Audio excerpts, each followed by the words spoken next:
vocês. A Nutanix nasceu, né, como uma companhia que desenvolveu essa plataforma que a gente chama de hiperconvergente, né? Em 2012 foram implementadas as primeiras soluções, as primeiras versões do produto e criou-se, né, esse conceito de uma plataforma hiperconvergente. De lá para cá, uma série de atualizações foram feitas. Hoje, a Nutanix expandiu o escopo, né, da solução dela, onde a gente, além de provisionar uma estrutura hiperconvergente, a gente também... A palavra hiperconvergente ela é muito atrelada ao hardware, né? Quando a gente converge vários dispositivos, vários appliances, que normalmente a gente tinha um appliance para storage, um conjunto de appliances para computação, para virtualização, de formas separadas, a gente convergiu todos esses appliances para um appliance único. Isso gera uma série de economias de custo total de propriedade, facilita a escalabilidade, facilita o processo de expansão, né, que são características fundamentais para a construção de uma arquitetura que a gente chama de web scale, que é aquilo que vai preparar o ambiente para esse desenvolvimento moderno, para essa velocidade que as aplicações precisam, essa escalabilidade, né? E com isso a gente criou o alicerce para uma estrutura de nuvem corporativa, que a gente chama, que é uma nuvem híbrida, né? Onde a gente tem o nosso ambiente interno sendo ofertado para o nosso cliente interno como uma nuvem, mas também interagindo com as nuvens públicas em caso de necessidade, né? E aí, após isso, né, o produto evoluiu ainda mais para ser um produto que interage com múltiplas nuvens de forma transparente, né? Então, num primeiro momento, a gente tornou o hardware, digamos assim, invisível, né? Onde o cliente interno não tem uma visibilidade em que appliance de storage ele está rodando, em que servidor ele está rodando, às vezes até em qual virtualizador ele está rodando. Depois a gente evoluiu isso para que os workloads possam ser executados em múltiplas nuvens de forma transparente para o cliente também. Tá? Essa é a missão da Nutanix, é isso que ela chama de a jornada do cliente, né? E para muitas organizações, o que a gente vê é essa necessidade de sair de uma arquitetura tradicional de data center, que por arquitetura tradicional a gente chama, é um termo também utilizado, a arquitetura de 3 camadas, né? Que é a arquitetura que a gente tem silos de storage conectados a uma SAN, provisionando armazenamento para um conjunto de servidores, hospedando uma camada de virtualização, que é isso que vai suportar as aplicações, né? Essa é a configuração tradicional que os data centers assumiram aí ao longo da última década, das últimas décadas, aí, talvez. E hoje existe uma direção levando para que as aplicações interajam mais ou menos com a nuvem, dependendo do caso de uso, né? Mas que pelo menos a forma de entregar seja similar à nuvem, para que a gente possa oferecer a mesma velocidade, a mesma inovação e mantenha ali as condições de competitividade, tá? Então, essa é a missão da Nutanix, com esse pensamento que ela desenvolve o portfólio e o roadmap dos produtos, tá? Isso nasceu em função dessa complexidade inerente, né, da arquitetura tradicional. A rede SAN, propriamente dita, é um dos elementos mais críticos para isso, né? É uma área do data center que é representativamente responsável por uma grande parte do custo. Ela é muito difícil de configurar, de dimensionar, de escalar. Depois que está pronto, modificar impacta em consequências diretas para múltiplos aspectos, né, da arquitetura. Então, em função dessa dor que é gerenciar uma SAN, muitas vezes a gente acaba nem fazendo, ou fazendo de forma muito lenta, muito pragmática. E esse processo faz com que inovações ou mudanças sejam lentas ou praticamente impossíveis para algumas organizações, né? Então, esse processo, né, que a gente entende aqui, que começa na compra, depois na instalação, o gerenciamento, depois disso a manutenção, né, manter as luzes acesas, atualizar e escalar, esse processo para essa arquitetura, não só essa ele, mas o próprio storage também, que é dividido em silos.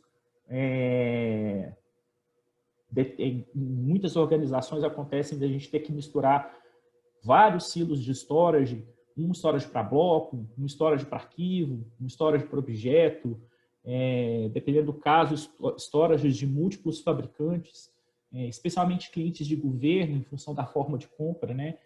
Ser um processo licitatório, muitas vezes a gente tem organizações aí que num edital vence, por exemplo, o fabricante A, num segundo vence o fabricante B, e aí a gente tem que fazer esses componentes funcionarem juntos, né?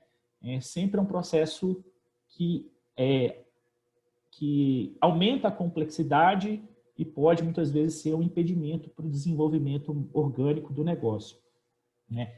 E isso faz com que esses processos tomem muito tempo dos profissionais de tecnologia, das pessoas envolvidas com a tecnologia, né? E a gente tem que alocar uma parcela, a maior parcela do tempo dessas pessoas para simplesmente manter a estrutura funcionando, e a gente tem muito pouco tempo para especialização, para inovação, para criação de novos processos, né? E essa é uma demanda que o mercado hoje traz.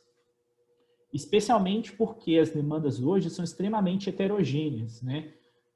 Praticamente todo produto, toda aplicação que uma organização precisa disponibilizar, ela tem que ser disponibilizada para o nível, para o back-office, né? Para a estrutura enterprise da empresa, para uma arquitetura corporativa tradicional de negócio, mas também tem que ser disponibilizada muitas vezes para funcionários remotos, para clientes externos, normalmente para mais de uma filial por abrangência geográfica, e desenvolver arquiteturas que comunguem com todas essas, com essas necessidades, atendam essas necessidades de forma equivalente, ou é um processo tecnologicamente difícil, ou então é altamente custoso, né? Gera um custo operacional muito alto, até em função das políticas de licenciamento de diversos dos softwares que a gente precisa usar, né?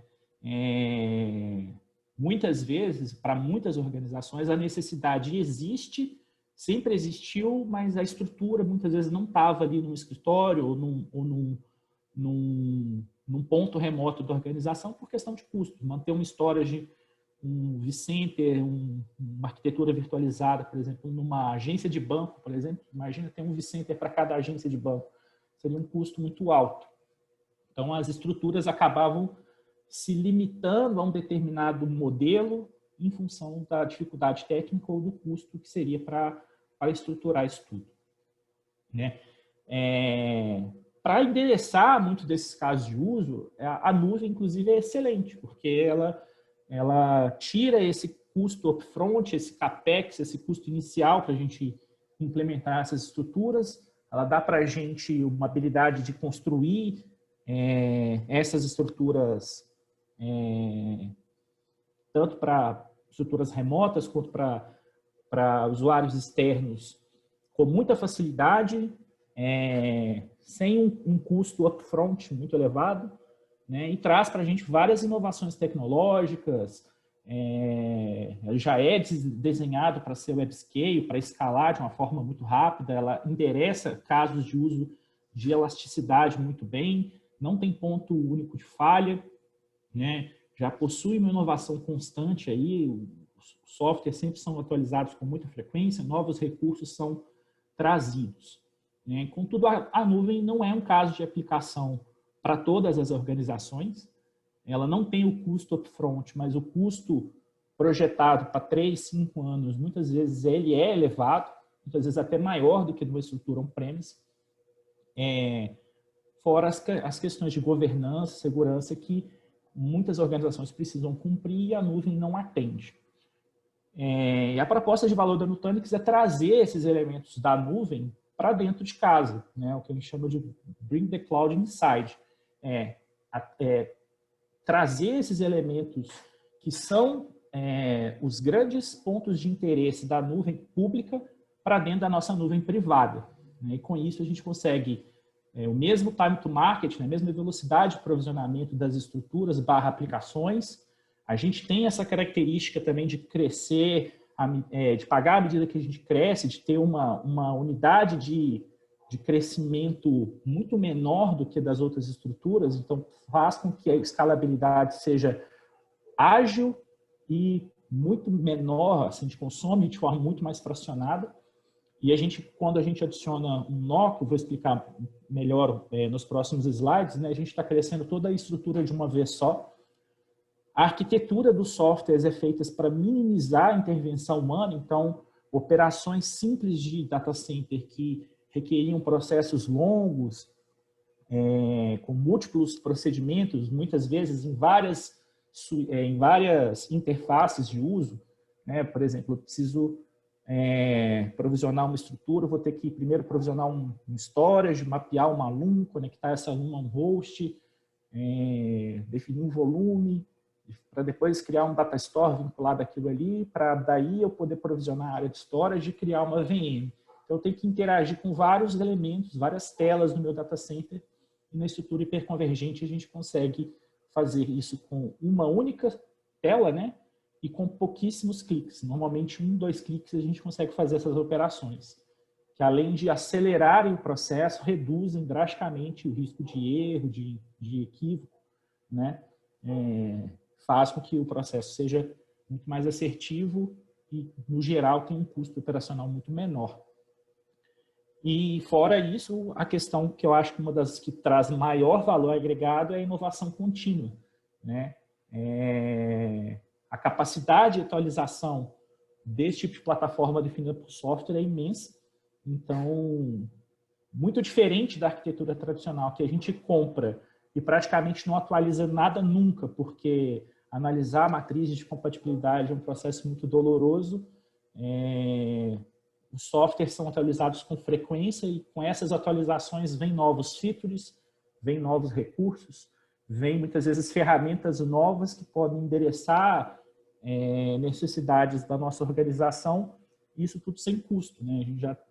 O nosso produto, no segundo ano de uso, ele vai ser melhor do que no dia que a gente comprou, porque ele vai ser atualizado, ele vai possuir inovações, vai ter features novos que ele não tinha quando a gente o adquiriu, né? Então, isso tem um valor muito grande para o negócio e um custo financeiro que é muito representativo. E esse o modelo de negócio, né, que a maior parte dos grandes players de tecnologia, os grandes data centers utilizam, né? Essa arquitetura web scale é o que fundamenta a Amazon Web Services, é o que suporta o Facebook e é a ferramenta de trabalho do Google aí. Tá bom? Em linhas gerais, né, um nó, quando a gente fala um nó, a gente está falando de um appliance, né? Um appliance hiperconvergente, que ele é composto de uma plataforma de hardware. A Nutanix tem o próprio hardware dela, é um hardware produzido e desenhado pela Nutanix, produzido com componentes Intel, mas a gente também possui OEM com os principais fabricantes do mercado hoje. Para quem tem uma necessidade específica ou um acordo global, a gente pode atender com os principais fabricantes de hardware do mercado também. A Nutanix é um dos principais, né, um dos princípios da empresa, dos valores, é a liberdade de escolha, né? Então, a gente pode escolher o hypervisor que vai usar, pode escolher a plataforma de hardware que vai usar. Dentro dessa plataforma, a gente executa o nosso software, nosso sistema operacional, que é o Acropolis, né? Que é o que faz a estrutura de hiperconvergente funcionar, que é o que endereça as operações de storage, abstraindo a rede SAN, tornando o processo muito mais simples, né? E em cima disso, a gente pode executar soluções de virtualizações do mercado principais. A gente é compatível com o VMware NSX, com Microsoft Hyper-V, com Zen Server, mas a gente também tem o Acropolis Hypervisor, que é um hypervisor desenvolvido pela Nutanix, que inclusive também não tem custo. Então, pelo fato, ele é perfeitamente competente para executar todas as operações que os outros são. Até tem alguns features adicionais que a gente pode detalhar depois.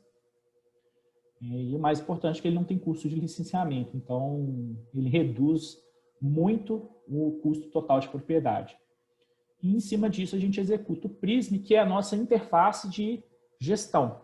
É aquilo que eu estava falando, a gente tem uma tela única para gerenciar todos os elementos do nosso data center, né? E a forma que isso aqui é construída, né, toda a estrutura é definida por software, né? O Acropolis é um software que vai virtualizar o storage, vai virtualizar a computação, vai virtualizar a rede. Então, isso traz para a gente muitos ganhos que a gente vai poder detalhar também ao longo dessa apresentação. Alguma dúvida até aqui? Vocês querem fazer alguma observação?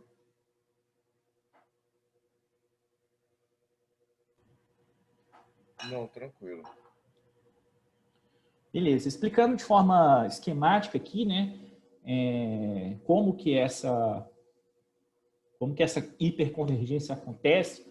Aqui à esquerda a gente tem, né, um desenho esquemático que representa a forma que a maioria dos data centers, né, se configurou até hoje, que, como eu falei brevemente no início da apresentação, são um ou múltiplos silos de storage, né?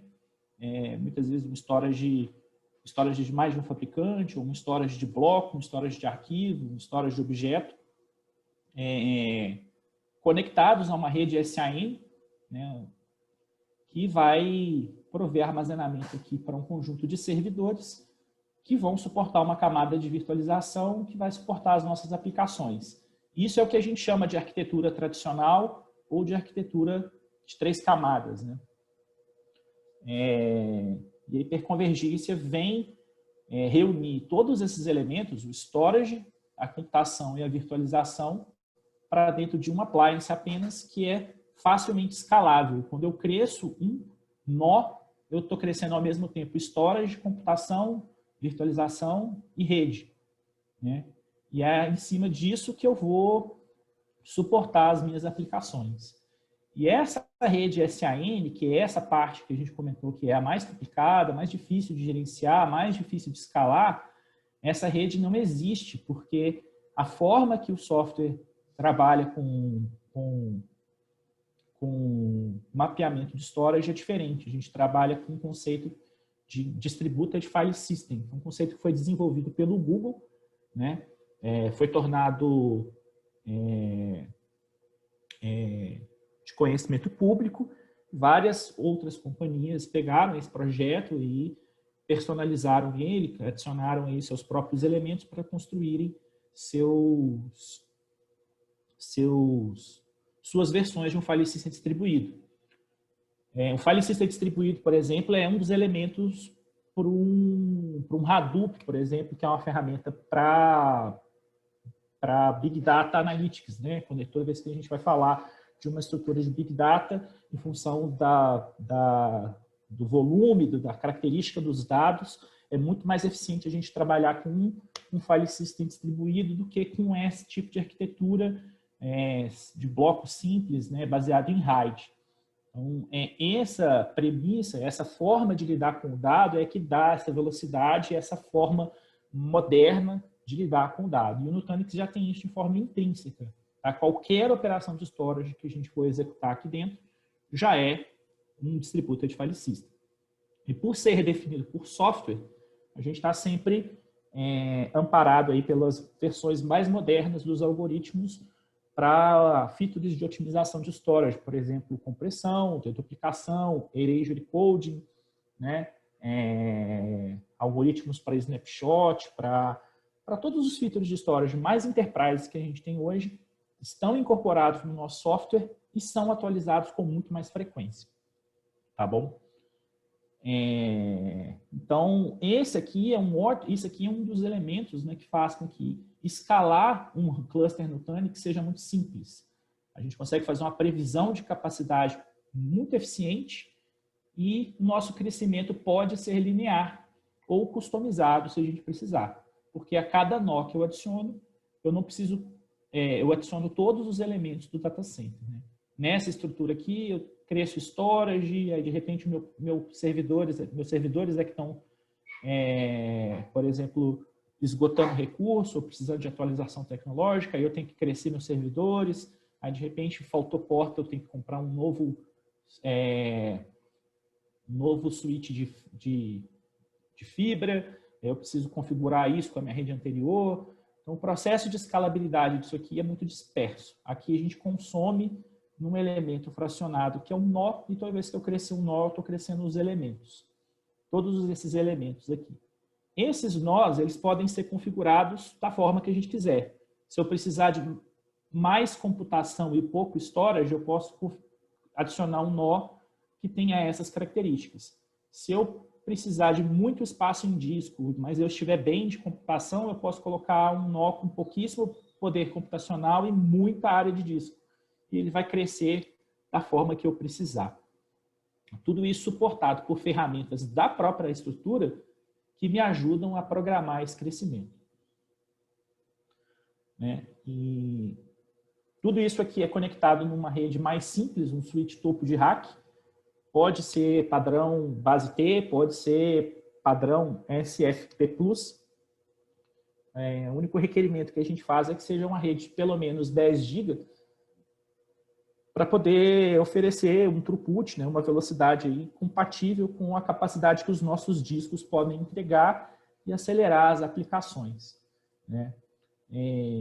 Mais para frente a gente pode entrar em detalhe de como o storage funciona. O fato é que a maior parte das operações também são executadas dentro do próprio nó, tá? Então o acesso à rede do Nutanix é menor do que de outras estruturas hiperconvergentes. Então, dimensionar um switch para Nutanix é uma tarefa bem mais simples do que para outras estruturas hiperconvergentes que dependem muito mais da rede para funcionar. Aqui mostrando como que funciona a parte do storage, né? A gente estaria substituindo aqui, né, num cenário onde eu tenho múltiplos hosts, né? Aqui tem um host N, que pode ser qualquer quantidade, mas para título de exemplo, vamos considerar que são 3 nós, tá? Eu tenho esses 3 nós ligados aqui num storage que tem normalmente uma controladora redundante, né? Controladora 1, controladora 2, que provém acesso aos discos, né? A convergência do storage, ela descarta esse processo, ela traz os discos de volta para dentro dos hosts, né? Um modelo que já existiu no passado, esse tipo de arquitetura, antes da metodologia de downsize, a gente já tinha topologias onde os discos ficavam dentro dos servidores, né? E essas controladoras físicas que eu tinha são transformadas em controladoras virtuais. Eu tenho uma máquina virtual que executa o meu sistema operacional e eu tenho uma máquina dessa dentro de cada um dos meus nós, e são elas que executam as operações de storage. Mas essas controladoras são interligadas, né? Então, isso aqui é um sistema único. Isso aqui que é o nosso distributed file system, né? Nosso file system distribuído. E esses discos eu posso ter eles em diversas velocidades de acordo com as características, né? Dos workloads. Eu posso ter discos flash SSD, posso ter discos mecânicos e posso ter discos NVMe. Tá? O fato é que o algoritmo do Acropolis Distributed File System, ele tem uma tierização praticamente instantânea. Então, eu consigo garantir que todas as minhas operações de leitura e gravação são feitas na minha camada mais rápida, né? Ou no flash ou no NVMe, e só os meus dados históricos de arquivo, meus dados frios, é que vão ser tierizados para os meus discos mecânicos. Mas se houver uma requisição de leitura de um dado frio, instantaneamente ele sobe para a camada flash. Então eu tenho a velocidade de acesso né, de um disco flash, mas a capacidade de armazenamento de um disco mecânico, se eu quiser, usufruindo do melhor dos dois mundos. Tá? Isso sem perder nenhum dos features de storage. Eu tenho compressão, deduplicação, todos os features Enterprise, independente dos discos que eu estiver usando, exatamente porque eu não trabalho com RAID. Então, eu posso trabalhar com discos heterogêneos sem nenhum prejuízo. Tá? E a Nutanix tem um feature específico, que é o Data Locality, que ela mantém, né, os dados de uma VM no próprio host, que é aquilo que eu estava comentando. Então, se eu tenho aqui, hipoteticamente, essa VM guest sendo executada no meu nó 1, os dados dela vão estar nesses discos. Então, o acesso desse disco, né, é um acesso à velocidade de barramento. Então, eu tenho uma velocidade altíssima de acesso de leitura e gravação aqui. Só a replicação desses dados que é feita em outros nós, para, em caso de falha, se esse nó aqui parar, eu tenho dado guardado em outros nós para poder reconstruir essa VM e continuar operando de forma transparente. Tá? Isso é que faz com que eu requeira menos acesso à rede. Outras estruturas hiperconvergentes não possuem esse feature, Data Locality, então, à medida que as máquinas migram, né, por quaisquer motivos, o acesso aos dados tem que passar pela rede para vir ler o dado aqui em outro HD e voltar, e isso traz latência para o processo. Latência para aplicações, por exemplo, de analytics, né, é uma coisa um pouco crítica, né? Para processo de Big Data, a velocidade é um dos fatores de sucesso. Tá?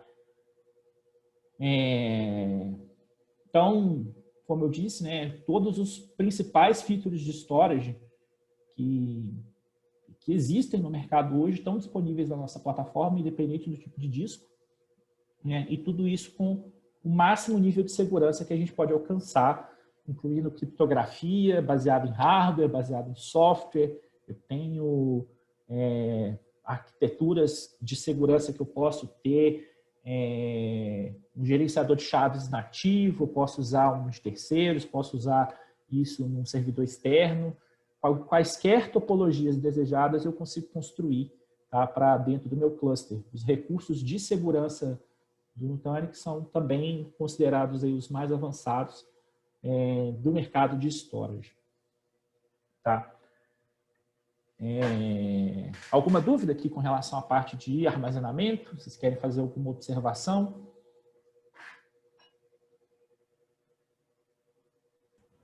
Você comentou que o pré-requisito é um switch 10G. Então, se eu tiver mais de um nó, eu obrigatoriamente preciso pelo menos desse switch de 10 GB no meio. Sim. Por critério de topologia, né, o Nutanix ele trabalha numa arquitetura clusterizada, porque a gente trabalha no conceito de cluster de alta disponibilidade. Então, eu preciso pelo menos de ter inicialmente 3 nós, porque caso um venha a falhar, eu ainda tenho um cluster em operação. Como esse processo de file system distribuído ele é extremamente baseado em metadados, né, a natureza dos metadados também precisa de pelo menos 3 hosts para garantir a integridade do dado, né? Até para aplicações de Big Data ou para Analytics também é a melhor prática a gente trabalhar com pelo menos 3 nós. Tá? Cada um desses tem 2 conexões de 10 GB, no mínimo. A gente pode expandir caso necessário. Então, num cluster de 3 nós, eu estaria utilizando 6 portas de 10 GB. Mas isso não é um requerimento, isso é uma boa prática, porque como a gente está trabalhando com múltiplos discos SSDs aqui, eles vão saturar uma rede de 1 GB muito facilmente, né? Então, eu precisaria de pelo menos 10 GB para poder dar vazão no throughput de disco que eu tenho. Mas é possível ligar numa rede de 1 GB, ele vai funcionar, ele só vai me alertar, olha, a gente está usando uma rede de velocidade inferior, é possível que a rede gere gargalos de performance. Não é um requerimento, é só uma boa prática.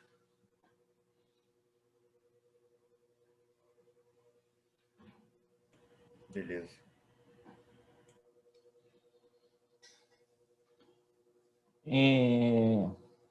do ponto de vista da virtualização, né? Como eu disse, a gente tem a opção de trabalhar com VMware, com Hyper-V, com as principais soluções de virtualização do mercado, mas a gente tem a nossa solução de virtualização embutida, que é o AHV, né? Que ele integra já a parte de monitoramento e gerenciamento. Ele inegavelmente, ele é baseado em KVM, né? O KVM também é uma versão Linux, né, de virtualização, experimentada há múltiplos anos aí no mercado para diversas plataformas Linux, e a Nutanix também desenvolveu a sua própria distribuição, que é especialmente mais segura e mais integrada com a plataforma. E tem todos os features, por exemplo, que o ESX tem, só que ele adiciona dentro do nosso próprio virtualizador um feature adicional, que é a microsegmentação de rede.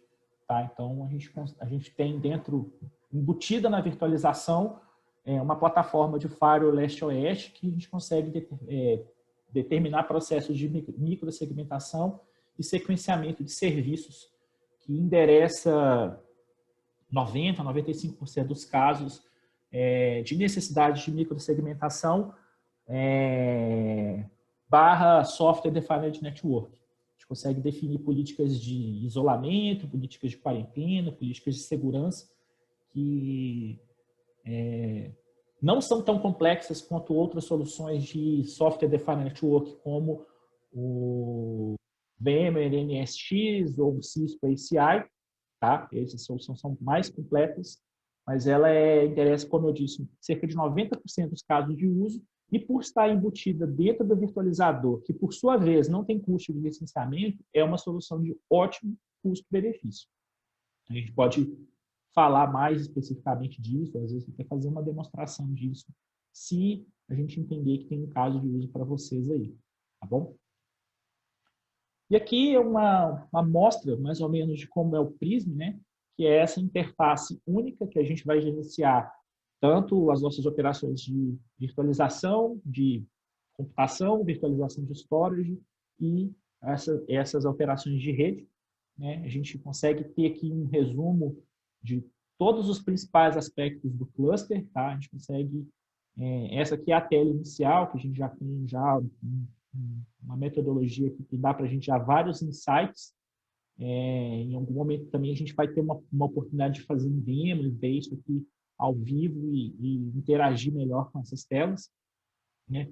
Mas nessa apresentação aqui, só para mostrar quão simples e como as informações todas são organizadas de uma forma extremamente fácil, intuitiva, tudo acompanhado de múltiplas métricas de análise.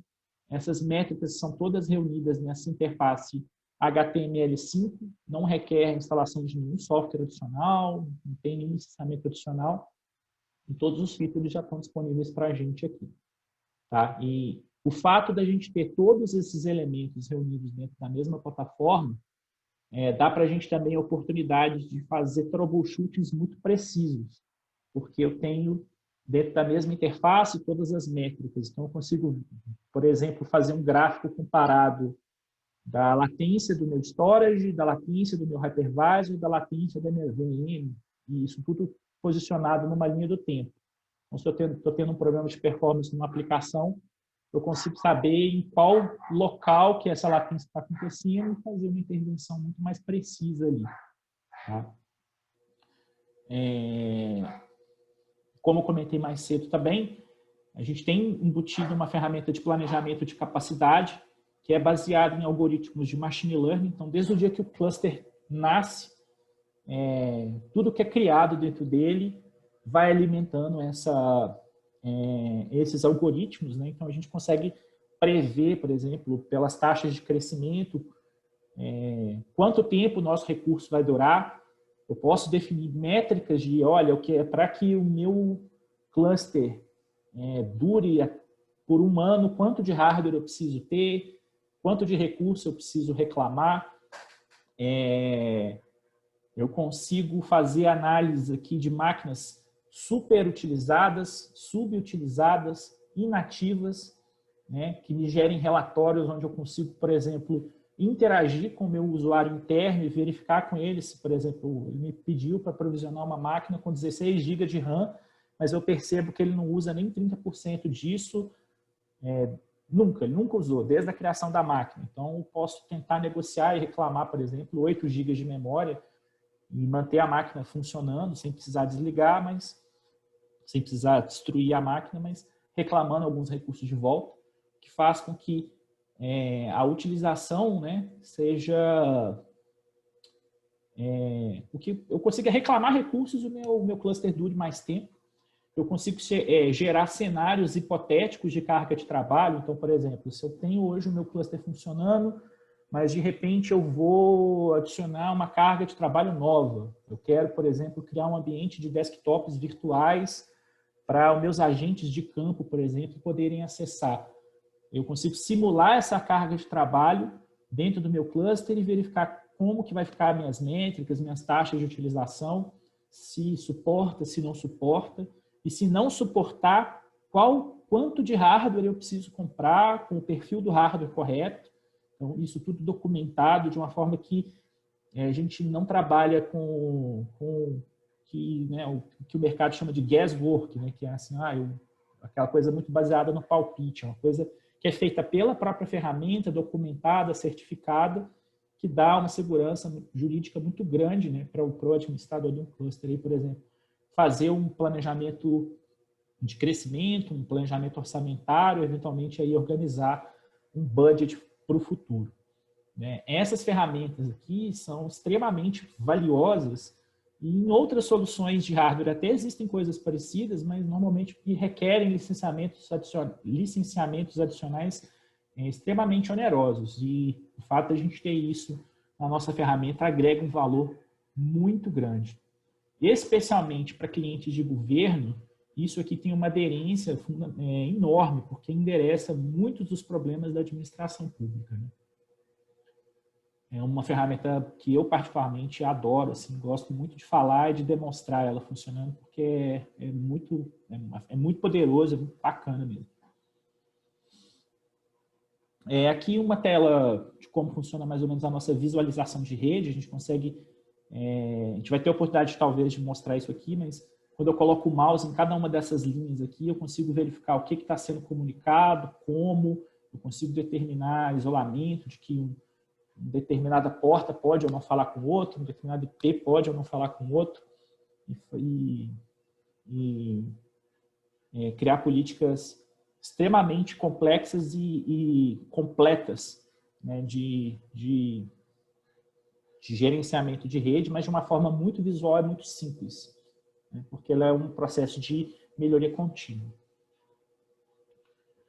Né? Então, de forma geral, a demonstração aqui do Prism, eu incluo nesse slide aqui só para mostrar um pouco da cara, mas depois a gente pode ter uma oportunidade de fazer um demo também, caso vocês se interessem por alguns desses features. Alguma pergunta até aqui? Algo a mais que vocês queiram adicionar?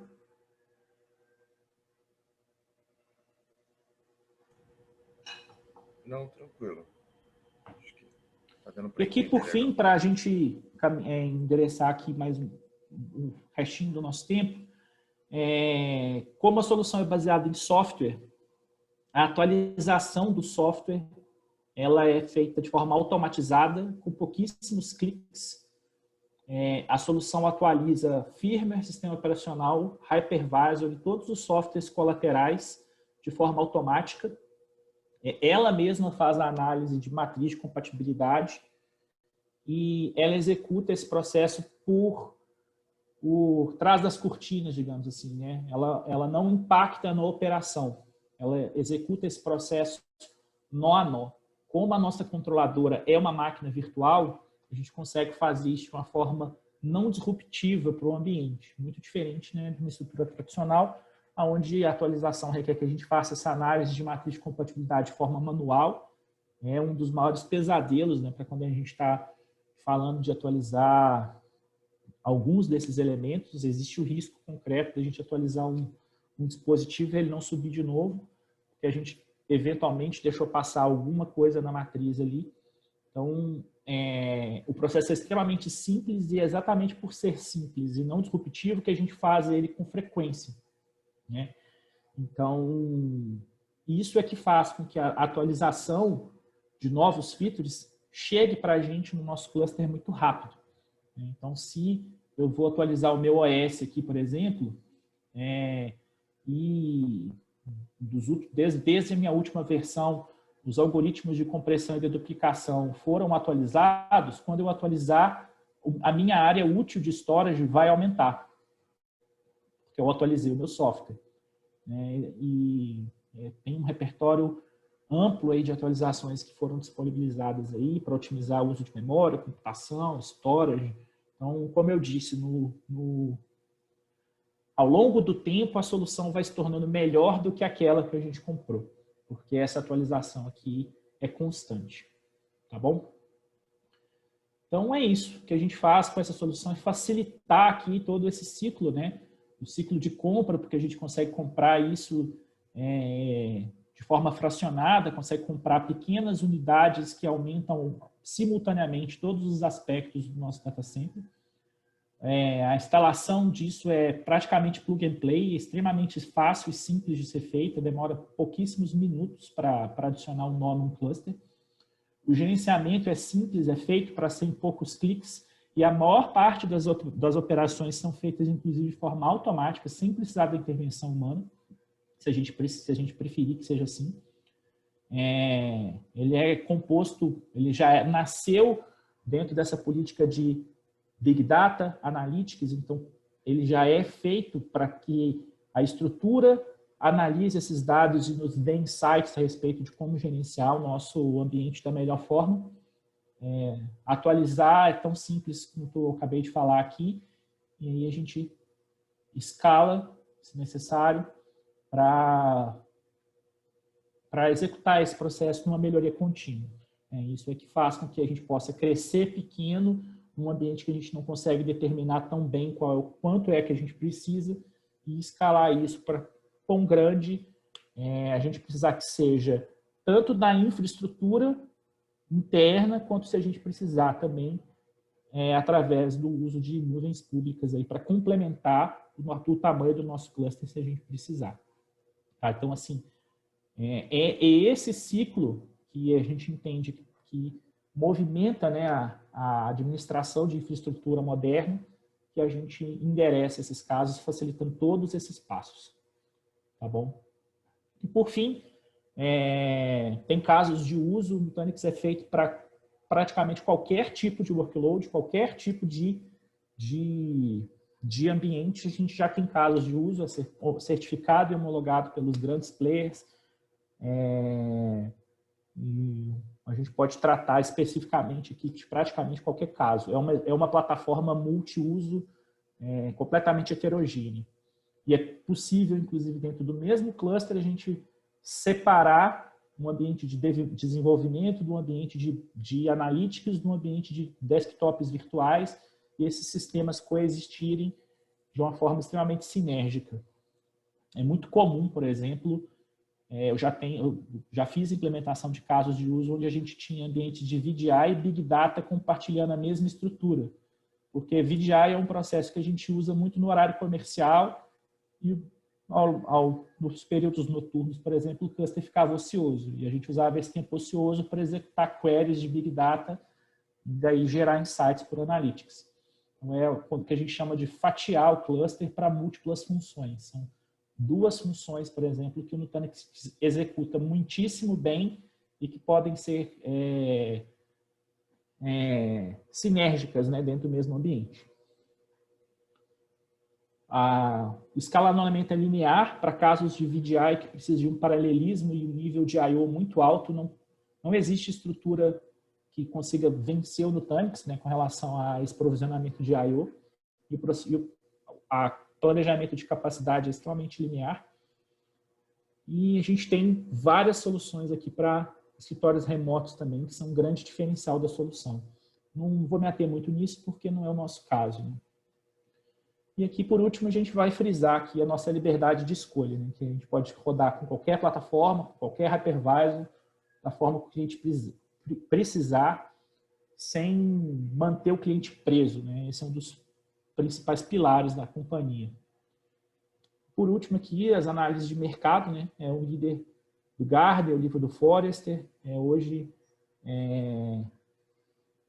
dentro das nossas estruturas, o HV já é o hypervisor mais utilizado dentro do nosso ambiente. Os números do IDC aqui mostram, né, que são as reduções de custo total de propriedade, chegando a 60% de redução no custo, comparando com uma arquitetura tradicional. Um retorno sobre investimento de mais de 500%. Via de regra, dependendo do caso, isso aqui foi um estudo feito com um conjunto de empresas aí que deu uma média de 7 meses para a solução se pagar. E o suporte, já tem hoje, esses números aqui já estão atualizados para 120 países, a gente tem centros aí around the world, um world class support. A gente tem o índice, né, que mede a satisfação do serviço, é o Net Promoter Score. A média da indústria é 35, anotando que já está por 4 anos seguidos acima de 90 pontos na satisfação do suporte. Tá? Só para tirar uma média, o Net Promoter Score da Apple é 79, que é uma das empresas que é considerado o melhor suporte de tecnologia do mundo. Então, de forma geral, assim, para apresentar a plataforma e o modelo de negócio no Nutanix, assim, numa casca de nós, é esse que eu queria mostrar para vocês aqui, e que aqui isso sirva de um alicerce, né, para daí a gente construir o caminho, né, para a solução, para o caso específico de vocês.